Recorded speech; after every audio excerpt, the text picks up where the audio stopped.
Hello and welcome to Crux Investor. We spoke earlier today to Bill Sheriff, who's the CEO of enCore Energy, a TSX-V listed uranium junior with assets in the US. He talks us through his strategy and the deployment of M&A as part of that. And if you want our feedback and opinion on what he talked to us about today, and of course the company itself, you can get that at cruxinvestor.com/club. You can also find company reports, training videos, summaries of other interviews that we have done in there, macro commentary from experts from all around the world, and of course a thriving community of retail investors sharing their ideas and thoughts. In fact, if you go now, there is a 7-day trial. And of course, we'd like your feedback, so do click the like button and leave your comments below. And of course, if you want to see what we talked about, look in the description below.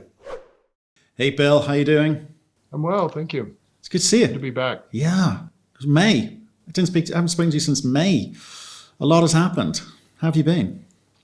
I would say it quite an eventful year, yes, no doubt. Yeah, it has been. And you've been a busy boy as well. So where are you? You staying at home and avoiding people, or are you kind of back at the office yet?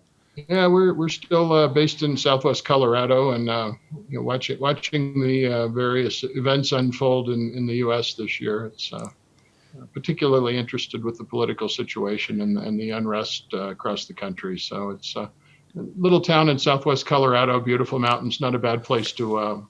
Not a bad seat for the show. Yeah, not bad at all. I mean, for me, I always describe it as just TV gold. Both sides of the house have got their gloves off and fighting dirty. It seems certainly making headlines. Yeah, dispense with the niceties and get right to business. Yeah. Well, okay, which is what we should do. So why don't we kick off with a 1-minute overview of what enCore is, and I'll pick it up from there. Sure. enCore is a company that, of course, was born out of energy metals during the last boom in 2004 to 8, and has been in a period of real quietness or quiescence, and just waiting for the return of the uranium market. We've been quite negative for a decade, and have just recently become quite positive. We think the metrics have changed, and we've got an experienced team. We want to remain focused in the U.S., which is the world's largest nuclear consumer, and work our way towards being at first a U.S. in situ producer, and work our way towards dominance in that field. Fantastic. Okay, and we're going to come on to what you've been up to. Been very, very busy of late. But let's start with some of the macro stuff, if you don't mind. I saw an announcement from you guys congratulating the DOC on the RSA agreement. Okay, so for people, that's the Russian suspension agreement. You feel that was the best deal they could do? Well, I think, realistically, yes, because, the nuclear utilities, of course, wear a couple of hats in this. When we support a domestic industry, and however, we'd like for you to work for subsistence wages, if that, and provide us a dirt cheap product for our reactors. So, it's a bit of mixed messaging, shall we say. And so you've really got several parties at the table. It's not the two that you think of being the U.S. government and the Russians. It's quite a mixture. And in fact, of course, we've been involved at the table as well as most of our other industry members. So given the number of people are in the room, to get an agreement like this, I think is a positive development. It's beyond satisfactory. Is it ideal? Probably not. If we were writing it, I'm sure it'd have a few more restrictions and a few more benefits for domestic miners, but all in all, it's I think it's a fair, good approach. And some of the really hidden aspects of the program that kick in 2 or 3 years down the road really will benefit the U.S. domestic industry. I think the overall agreement provides a firm undertoning or underpinning for the market. A, there's certainty. B, there's some U.S.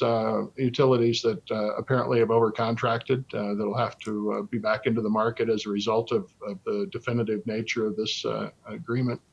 But I think one of the overlooked ones that you have to read quite a ways down, even in the UXC paper, to come across is in the exemptions from the agreement for products that are re-entering the U.S., provided that they have a domestic original source on the uranium production. And while it's not a headline grabber, it's really a big benefit for us, and it kicks in in 3 years. And of course, uranium market's always forward-looking, and an event that's coming in 3 years will be, manifest in the market, considerably before that 3-year period, certainly within a couple of years. And we think it may be as early as 18 months. Yeah, I want to get your view on that one in a second, because again, I've heard some comments you've made elsewhere. But just sticking with the RSA document, it's not good news for the Russians. I don't think it's necessarily a big deal for the Russians in that there's other markets which are opening up, so it's not such a big hit. But it, as you say, it's very, very clear to them what they can and can't do. It doesn't really do too much for US producers, does it? Because you've still got to compete with the rest of the world on price. Well, you do, and that's one of the reasons that we're focused on ISL. That to us is the competitive end of the business. It's also where our expertise is. It's just a simpler process. It's shorter permitting times. It's lower CapEx. It's much shorter reclamation, along with definitive reclamation. You can actually sign off and walk away from a project when you're done. Very difficult to do on more of the conventional aspects, where you have the apparently never-ending or certainly quasi-permanent sampling and monitoring that goes along with those. So, we never were a big proponent of the 232 or the government subsidies for the domestic industry, thinking that realistically you have to stand on your own feet and move forward with the ability to compete. And so that don't get me wrong, if they send a check, we'll cash it, but that's not what we want to build the company on. We want to build the company on our own 2 feet and being able to compete on a worldwide basis. So, okay, so that no direct subsidies, but I do find the support on the end product coming back in to be a very positive, about as positive as we could get without a direct subsidy, really. And so I like that aspect of it. Well, that was literally going to be my next question around, we no longer hear talk of, subsidies or tariffs or this $150 million, which was being flouted around for 3-4 months ago, which comes onto your strategy of, perhaps, which again, I do want to get onto in a second, because it just makes a whole bunch of sense. It's just on one final thing on the macros, like how do you think the main players have played it during this COVID period? Because obviously we were talking about Rosatom, the Department of Commerce there, but there's also all the utility players. There's Cameco have made some decisions. Kazatomprom have made some decisions. It all affects the supply side. So what's your take on how that played out? Because we discussed it last time. It's a bit of a mixed one, so I'll just sort of hit around at it. If you want to follow up on any, we can do that. But Kazatomprom reductions that they made a year ago and continuing those on is certainly a positive. With wellfield development, if you ever actually shut them down, they don't ever come back and produce at full capacity. So we view their behavior as quite responsible in this environment, and here again, supportive. I'll use that term over and over again in terms of the market pricing. I don't think any of these things, especially taken individually, are going to see a huge upswing in the price, at least not yet. But cumulatively, they're all supportive. Similarly, Cameco, they've got a bit of an interesting decision. It costs them almost as much to keep Cigar Lake on standby as it does to run the thing. It's not an inexpensive standby project. It's a technological marvel. With holding the ocean or the equivalent of an ocean back in terms of water and freezing it, but not an inexpensive proposition. So you've got a very complex situation there. I've seen an analysis done that shows that they could actually go into the spot market and lose money for another $5 to $8 a pound on their shorter term contracts, simply to allow the price to rise so that they get higher prices on longer term contracts, which would dwarf in the 3 to 5 year period any losses they might sustain in the immediate period, and beef their book up.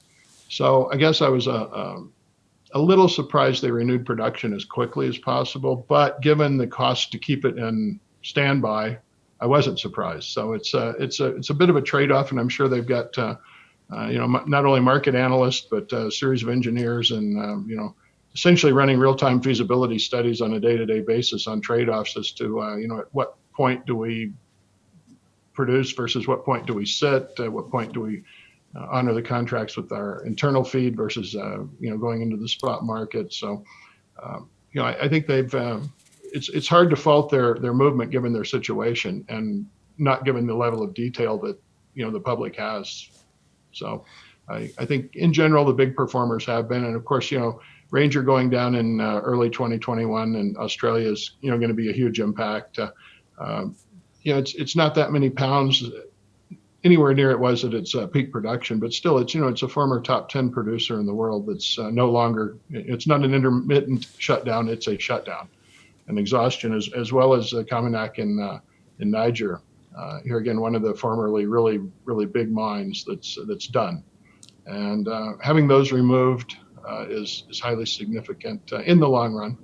And so you put several of these events together. Here again, none of them are earth-shattering in their own right, but it's the cumulative effect of a number of small pluses, I think, and developments on the consumption side as well. And we've returned to pre-COVID levels of nuclear demand just recently, which is surprising to me. I didn't think it'd come back this quickly, but here again, very supportive. So it's interesting. I do want to come back to you on some of those because it's very very interesting what you say about Cameco. Obviously, it's an engineering feat, an engineering marvel. There's a lot of water involved around the in the area. And when people talk about Athabasca Basin projects, people perhaps they underestimate the technical feat of freeze walls. And thankfully, it's very very high grade. There kind of helps out with the economics somewhat, but there's some wonderful marvels of engineering for sure. Did that kind of temper your thoughts about where you went and so I'm getting ahead of myself here, but where you went and looked for potential M&A? Did you ever consider Athabasca?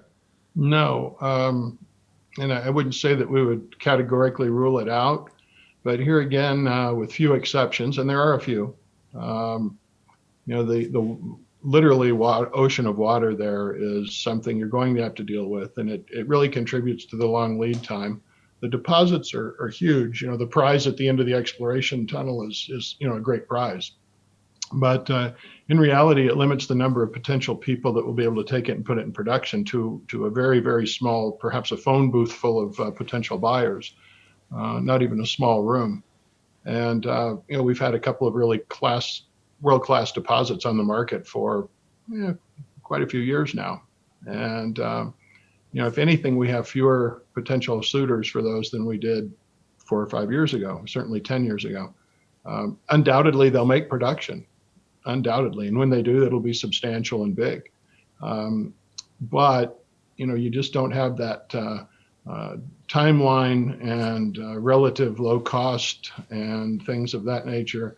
If we were a $2 billion market cap company or 3 or 5 or, one of the 800-pound gorillas in the room, we'd probably be looking at Athabasca because our timeline to production, maybe it's 10 years and maybe that's fine. But the sustaining capital just to get to the production, not to mention your CapEx and then the development time, it's just not well suited for a small company, in my opinion. And, we're being production oriented. And in fact, we think it's vital to be a producer. And that's what we built our whole company around is reaching that status. It's just not an entry point for a relatively small company. So I wouldn't rule it out. I certainly put it pretty low on our list, and not because of its prospectivity, but because of the economic realities associated with it. And I think quite frankly, our crew's well suited. We used to, I guess, with a bit silly, have T-shirts that said, unlike Cameco, we prefer our uranium deposits underwater. And it just is a simple economic fact that ISL is a whole lot cheaper, and yes, much lower grade, but it's an entirely different operation with entirely different metrics, and one that's much better suited to the smaller company. It is. Talk to me about your view on how the utilities have played this, because you gave us a clue earlier. You said, they're wearing a couple of hats. You've got to, as a CEO, smile and say, yeah, well done, everyone. Nice Russian suspension agreement. It's one of the big, and yet another hurdle out of the way. Got the election to come. And I've spoken to a few CEOs who, are off the record or, quietly fuming at being played by the utilities this whole time. I mean, where do you sit? I think you have to look at a bit of the makeup of the nuclear fuel buyers. First off, you can have them all in a relatively small tent. 50 or 60 of them probably are the bulk of the world market. They tend very much to be herd animals.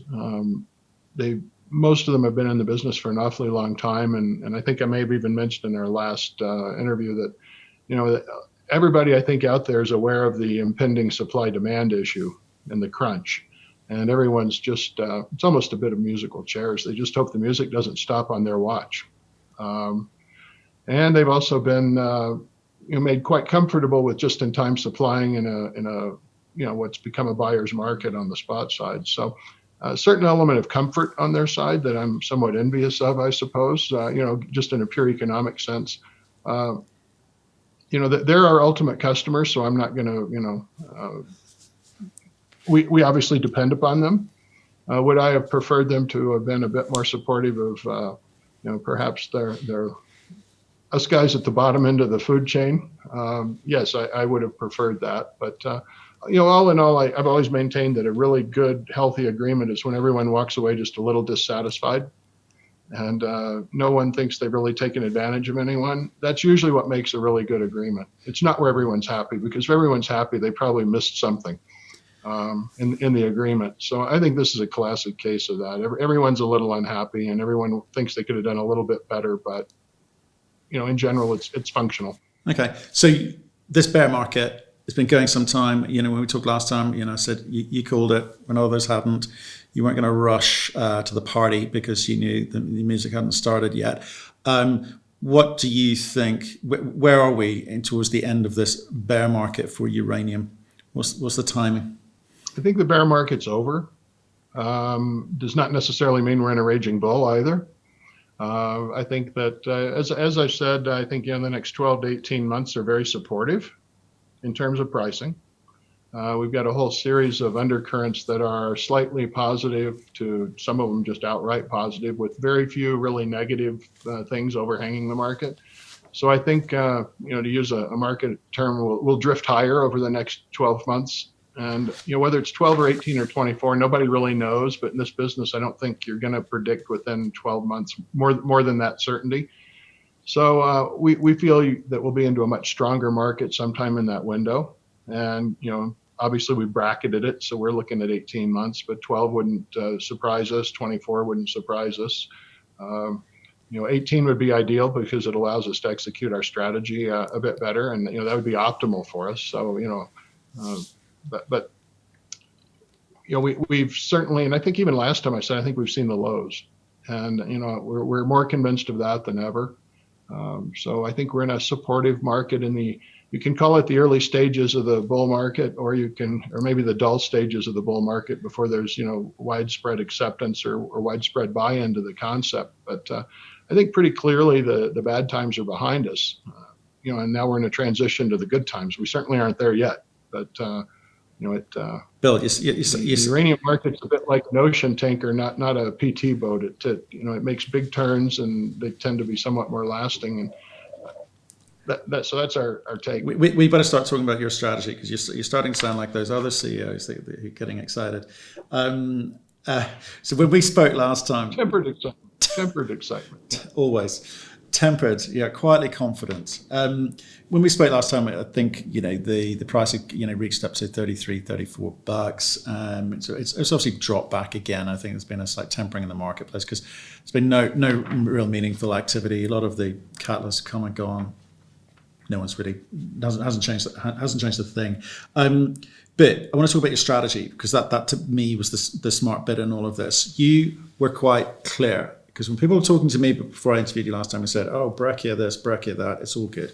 You were quite honest and said, look, that's got some value further down the line, but I am very much focused on a production-orientated base. That's what you wanted to talk about. You were talking about M&A. You said you knew what all the possibilities were. You couldn't tell me what they were. But acquisition and M&A was a big part of how you're going to do things moving forward. Now, obviously, recent news, you signed binding agreements to acquire West Waterhouse Resources, uranium production and resource assets. So let's start with if you could be clear about what your strategy is, if it's changed at all from what you told me, and where this fits in the mix, and is there more to come? Sure. I guess I'm not one to reinvent the wheel. We essentially are following the strategy that took Energy Metals to its ultimate success, selling out to Uranium One during the last cycle. We've got a bit stronger technical team this time. We've got virtually the entire technical team we had before, plus some significant augmentations, not the least of which is bringing Paul Goranson in as CEO. Brings a lot of vitality in. Most of the plants in the U.S. he's had something to do with over his career, so we're in great hands there. But Energy Metals, just for a bit of recap, we did 5 M&As in 30 months, and here again, I don't expect to see that much of a skyrocket in terms of uranium prices. I think this time will be half as many fireworks, but it'll last a whole lot longer, if you will. That one got I think higher and faster. The magnitude of the peak was much higher than I think anyone expected. So something a bit more down to earth. Here again, doesn't mean it couldn't happen again. If there are a few little twists in the market, it certainly could. But we think we'll see something a lot more reasonable, not quite so stratospheric, but considerably more along in terms of the cycle length and the duration.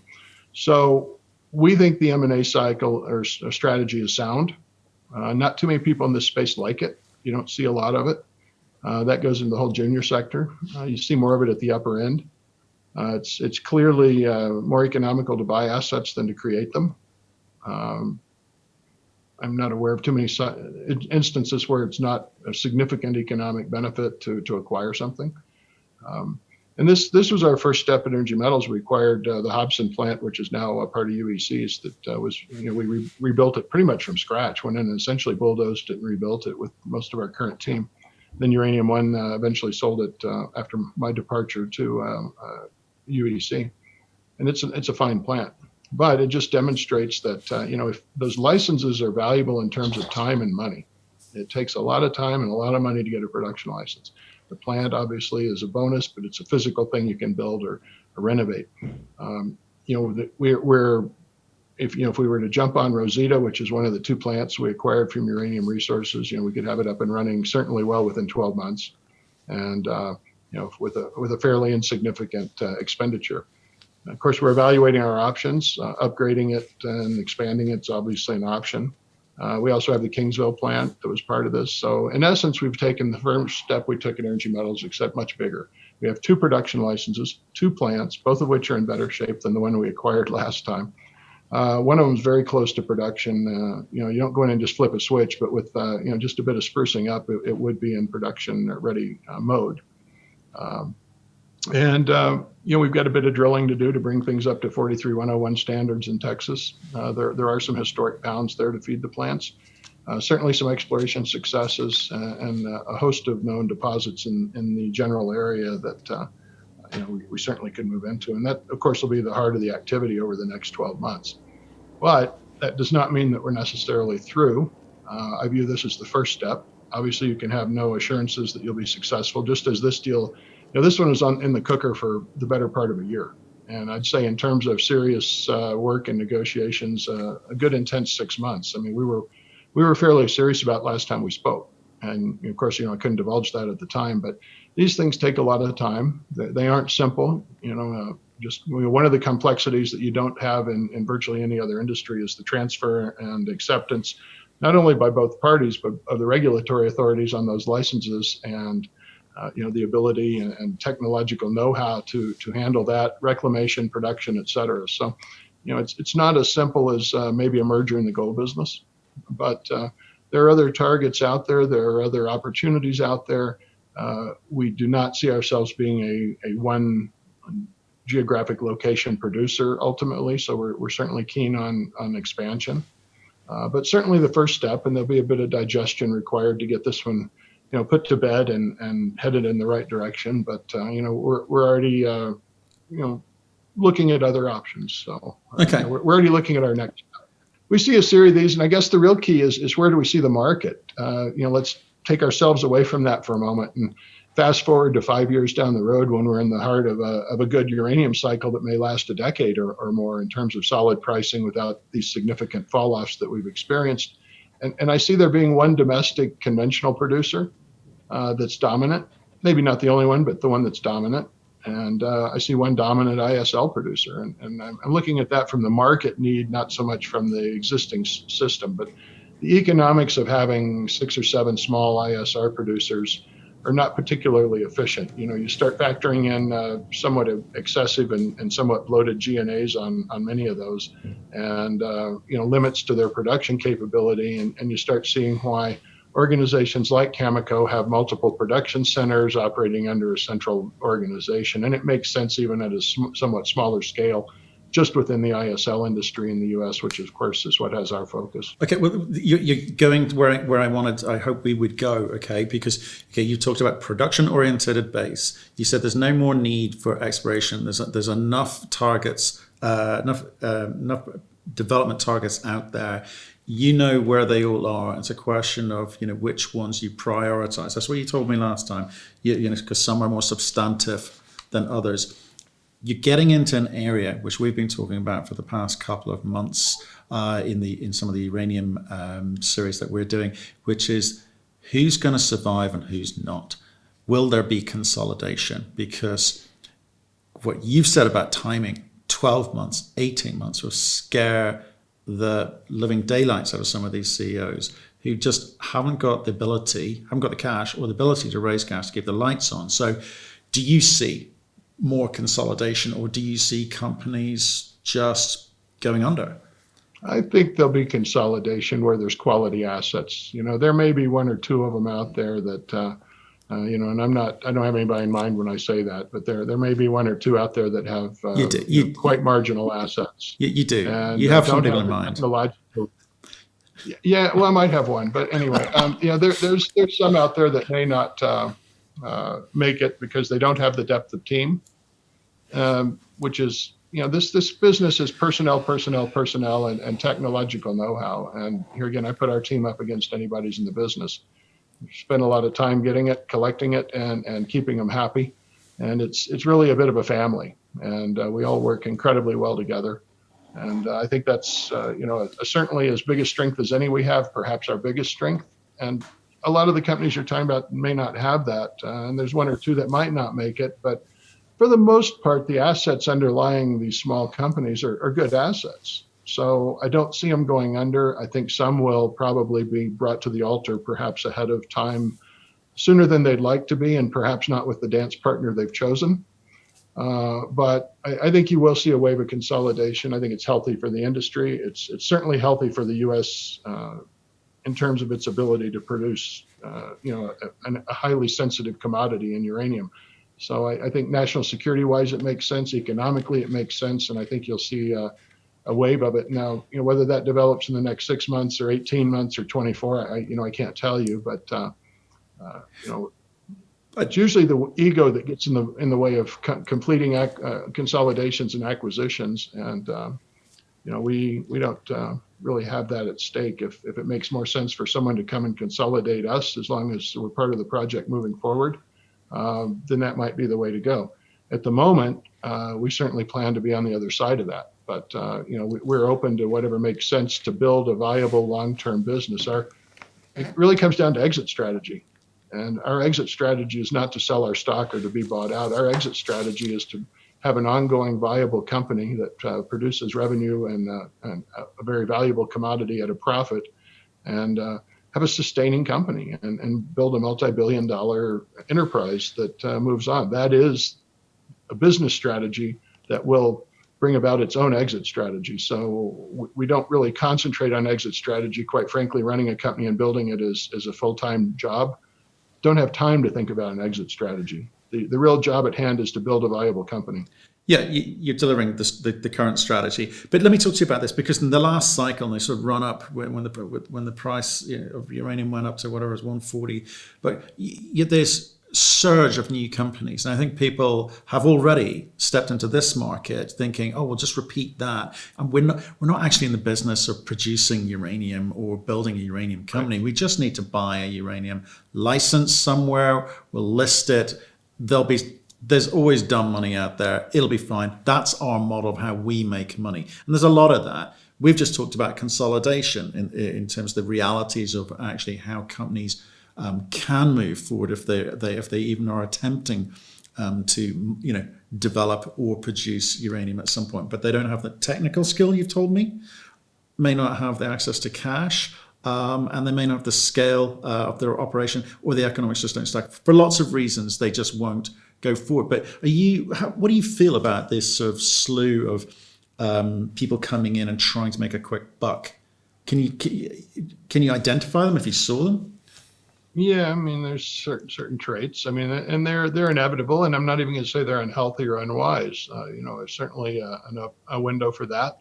I don't recall during the last boom when we started, there were 7 or 8 guys that show up at the conferences. Well, the first conference I went to, there were exactly 2, aside from Cameco, and that was in 2004. The proliferation of little companies, the commodity du jour folks. It's not just uranium, it's lithium, it's gold, it's, whatever the commodity of the day is, and then when all the commodities are suffering, they all become biotech companies. So, or marijuana companies. And, not bad mouthing the strategy. I've certainly been involved in it before. You take advantage of what the opportunities are in front of you. And, most of these companies do have, an individual or 2 that are technically savvy on uranium. Perhaps it's the exploration part, perhaps it's the reclamation, what have you, but not too many teams have the full spectrum of the fuel cycle in terms of marketing, reclamation, contracting, development, the whole suite of talent. So, and I think you can separate the 2 fields into those that have resources but don't have production licenses. Even if their properties are licensed for production, if you don't have that entry ticket into the processing facility, it's a bit of not that it's a bad strategy, but you have limited control over your own destiny. It becomes a buyer's market, not a seller's market in that event.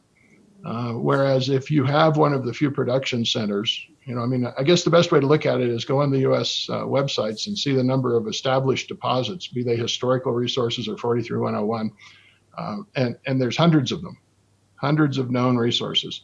Then go on and see how many licensed facilities there are in the U.S. to produce them. I assure you it's considerably less than 100. So, it might be double digits. It's not. If it is, it's very low. So there's the separation, and that's why we, in both instances, both the previous initial incarnation as well as enCore, a real key has been to get that production license, because it moves you from a very crowded field of contestants into a very small field, and put you on a much higher level in terms of the food chain. Okay, well, let's see what I'm buying into here. I want to understand why you get to win when others don't. So you've kind of got the Breccia stuff, but you're not going to touch those. You're not going to spend too much money, more money than you need to on that. You just signed a binding agreement to make an acquisition. What are the other moving parts that you're trying to put together, which would lend me to believe that you're building for the perfect solution for the market that you've just described to us? Well, first off, we do have 2 production facilities in probably the most progressive jurisdiction in terms of Texas. It's an agreement state, which basically means that they handle their own licensing without going through the NRC in Washington. Wyoming is also an agreement state recently, so clearly we have our eyes on that. But I guess the really quick and short answer to your question is, while we have this first acquisition well in hand in terms of timelines and in terms of what we need to do to not only consummate the deal, but move on to develop the assets to where they are key integral part of the company, but they're also a stepping stone. And the growth of the company is a stepping stone, which will allow us to look at larger acquisitions next time around. And, as you mentioned earlier, we're aware of the playing field and where the pieces are. So I think it's a fair assessment that we're probably already looking at what our next step will be. And it's not necessarily limited to a single step. There's several, different paths out there. And, nothing can be assured that anything will happen. I'm sure we'll have some competition on any of those that we look at. Of course, we, like everyone else, think we have an inside track on some of those, and I'm sure everyone else does too. But quite frankly, there's just as I say, not a lot of appetite for M&A. There's, most people are brought to the altar. Most people don't bring people to the altar, and at least in this field. And I'm not saying we're the only ones that have that, but it takes it's an unusual group that actually wants to build a small company, build a substantial company through M&A of small companies. And, having had the track history and the legal team put together to do that, reasonably efficiently with due diligence and everything else, it's another skill set, quite frankly. No, and I understand that, and I know the track record of the EMC, 5 and 30 months, brilliant. But you're 70 million market cap. You've done a small deal. I don't even understand the economics of it at the moment. So it's a binding agreement, but what's it going to cost you? Well, in terms of upfront cost, it doesn't cost as much. There's a $9.25 million reclamation bond out there that's been backed by a little over $3 million cash previously. The bond is, likely to be lowered based on work that's been done. And I'm not telling anything out of school. If you read our press release, it's full of a lot of details and it's quite lengthy, but and a lot of it's missing in terms of details. If we had the laundry list of assets being acquired, it would have been 8 pages. We've got separate resin plants that go on satellite plants. We've got PFN logging trucks. The list goes on. It's really a turnkey acquisition. But at the end of the day, we'll see less than a $9 million reclamation obligation. We're issuing $1.5 million worth of stock, and we're getting $3 million cash for the lot. So, what is it costing us? I can answer that by telling you we see with just the cash that we have on hand that we could, and I'm not saying we're taking this route, but we could return one of the plants to production status. Clearly, it would be on a shoestring budget. We'd like to be healthier, so we're going to spend a bit more money, which is why we're doing the raise currently, to be able to take some of the resources there, build them up to 43-101, go maybe a step beyond sprucing up the plant, maybe a bit more modern, and not the bare bones minimum to get it going. I actually don't think there's a cost to us when you really look at the opportunities that we're getting. The amount of cash outlay is zero. The issuance of stock is and royalties. Westwater keeps royalties as well on the assets in New Mexico, which are the really cornerstone of our long-term strategy is New Mexico. It's going to take longer to permit there. We've talked about this before, but it's the biggest deposits. It's the biggest district in the U.S. We've controlled virtually 50% of the mineral rights through the district, in addition to our large deposits. But so I really don't think you can put a cost on our acquisition. It's probably a bit of a break even in terms of if you look at it just purely on the numbers, we're issuing $1.5 million worth of stock. We're taking on a $9 million liability, and they're giving us $3 million in cash. That doesn't give you any valuation for the licensed plants or the huge land holding in New Mexico, which is zero cost to hold, zero maintenance. So, if you discount all of the assets to zero, we're accepting a liability of about $6 million. So the other way to look at that is we're paying $6 million in future commitments to acquire all of those assets, which I would advocate is quite a bargain. Well, it can be, because I appreciate even if you value them at zero, you're talking about 8 pages of assets. This is an $11 million company you've acquired this from, okay? So I can't imagine all of these are brand shiny, spanking new assets, and there are liabilities associated with them too, right? So you're going to have to spend money. So you're making a bet on the future of your company, your ability to raise enough capital to get things up and running. I'm interested that you've decided to say, well, let's kind of look at the plant first, right? That's one of the first things you're going for. Why that order? Well, the plants are the crux of moving, pardon the reference, but it really is the crux of the acquisition. And, it's what drove the acquisition is to have that production facility and that production ability. We view that as key. It's the overriding concern of the company since day one, in spite of the fact for a decade we haven't had one. We haven't had the motivation to move on one because there are expenses associated with it. But, clearly there will be a focus on one of the 2 plants to get it into operational status, because that is the underpinning of a successful uranium company in my mind, and certainly along our business plan. But why now? Why now, Bill? Because given the market's 12, 18 months away, you've got other M&A that you're targeting, you're going to have other expenses that you're targeting. Why now? Well, because the market, the plants aren't a light switch. You don't just turn it on. We can't wait until the market has run away and then go, let's turn the plant on and put some yellow cake in the can and hit the market tomorrow. Utilities, when they contract, want to see your ability to deliver.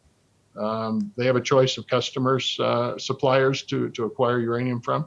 They want to see that, sure, you've got a technical team that's delivered before. They're familiar with the individuals that do the contracting, but do you have a licensed plant? Okay, check. Do you have a licensed plant that's operational? Nice to have one of those.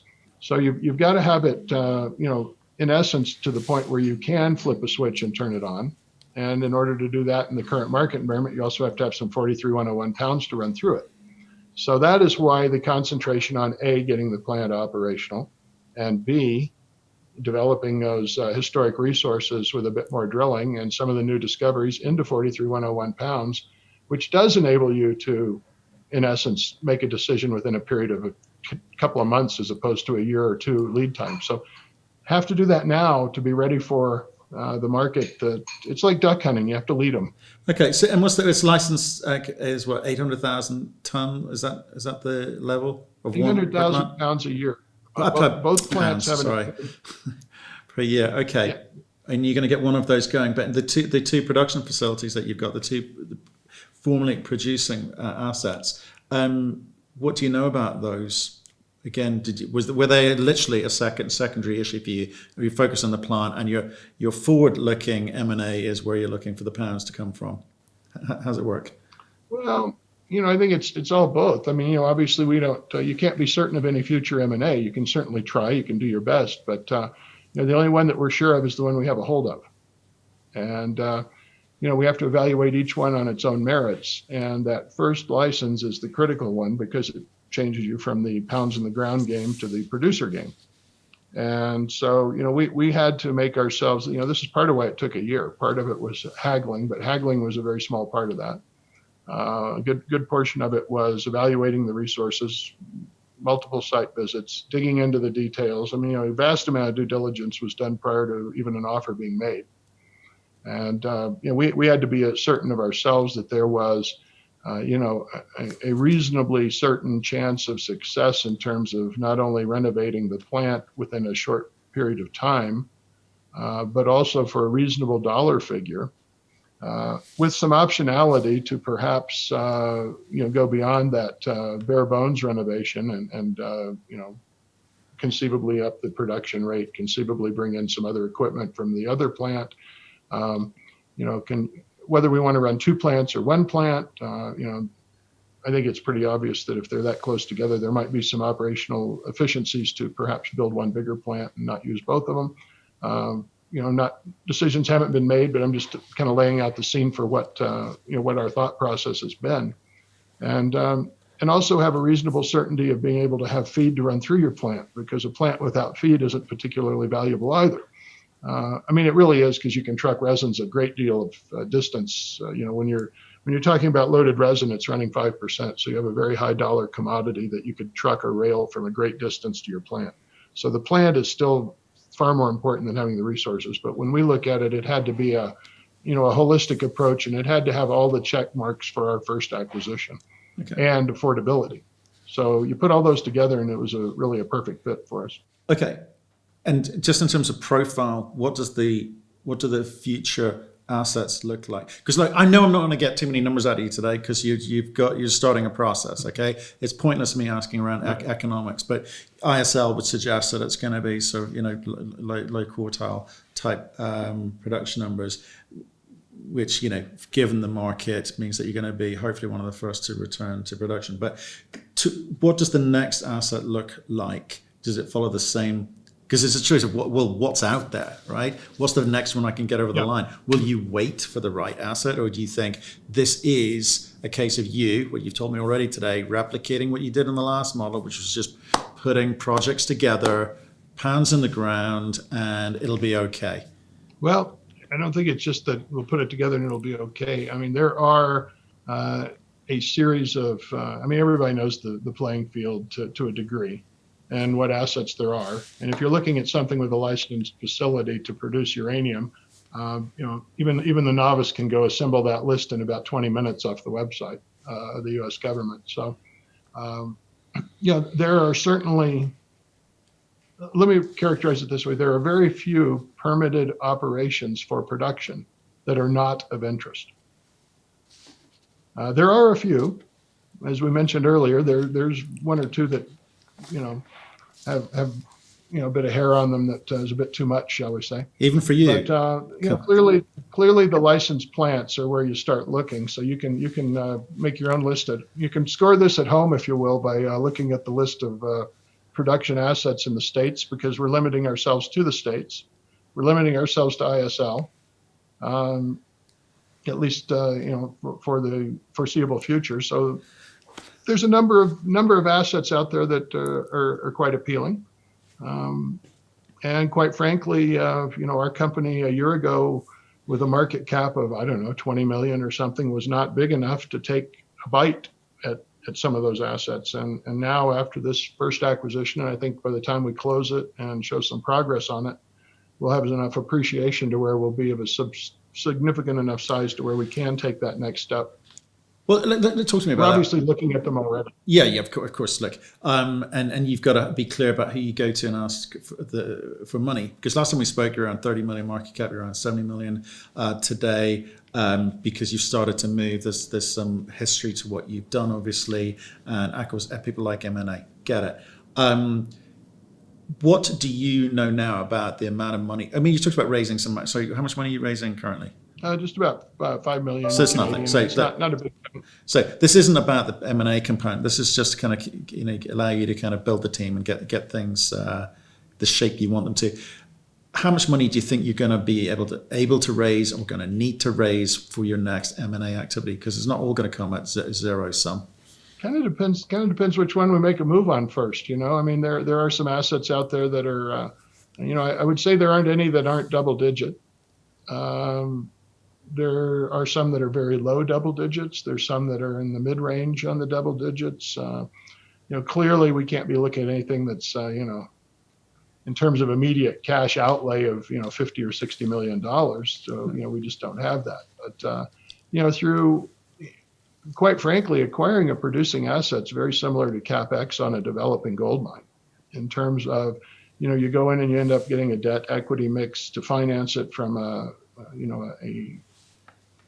production financier, not necessarily from doing it in the equity market. So, I think that you've got to look at it with a broader brush in terms of where those funds come from. And, but, I think that, clearly, I've always said that, in terms of your bite size, you can conceivably put together a package of financing that's roughly in line with your market cap. To get much more than doubling that is, getting to be a bit more difficult.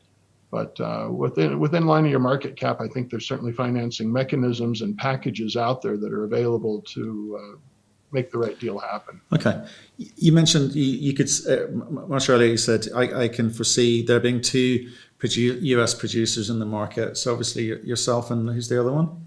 Well, if you're looking at conventional, obviously Energy Fuels has the inside track, has the premier asset in the U.S. for conventional, the only operational mill in the U.S. And, I don't, not really concerning myself with that side of it. We wish everybody luck in the business and success. Obviously, I think, it's a national security issue to ensure a dynamic uranium industry. And there will undoubtedly be more than one ISL producer. But I think there will be one dominant consolidator.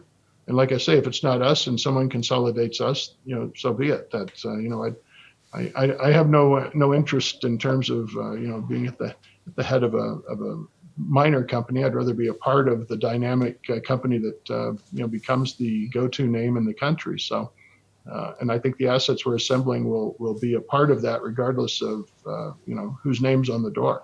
Exciting times. Obviously, Paul Goranson's joined you from Energy Fuels recently. That's quite a coup. You must be quite pleased about that. Well, we're very excited about that. There's, maybe 3 or 4 guys in the world with his credentials in terms of especially applicable to ISL. He's certainly done time on the conventional side as well. But in terms of ISL expertise, he's had run Cameco. He was president of Cameco Resources, handling their Wyoming operations and Nebraska operations. People tend to forget the Nebraska plants out there chugging away. And obviously his success at Uranium before selling into Energy Fuels. And then, of course, the real big chunk of that was at Mustania or Alta Mesa during the last uranium run-up. He was about the only guy selling into the spot market, and in essence, creating half of that spot price for us every few weeks in the market, because he was about the only one selling into it from his production at Mustania. So, yeah, I mean, and obviously Paul's a familiar figure. He was on our board earlier, a few years back, and I know. I think I can't overemphasize the pleasure we have at recruiting Paul. He is the future of this company. He is clearly at the helm, and Dennis Stover, our outgoing CEO, one of the original patent holders on the ISL process.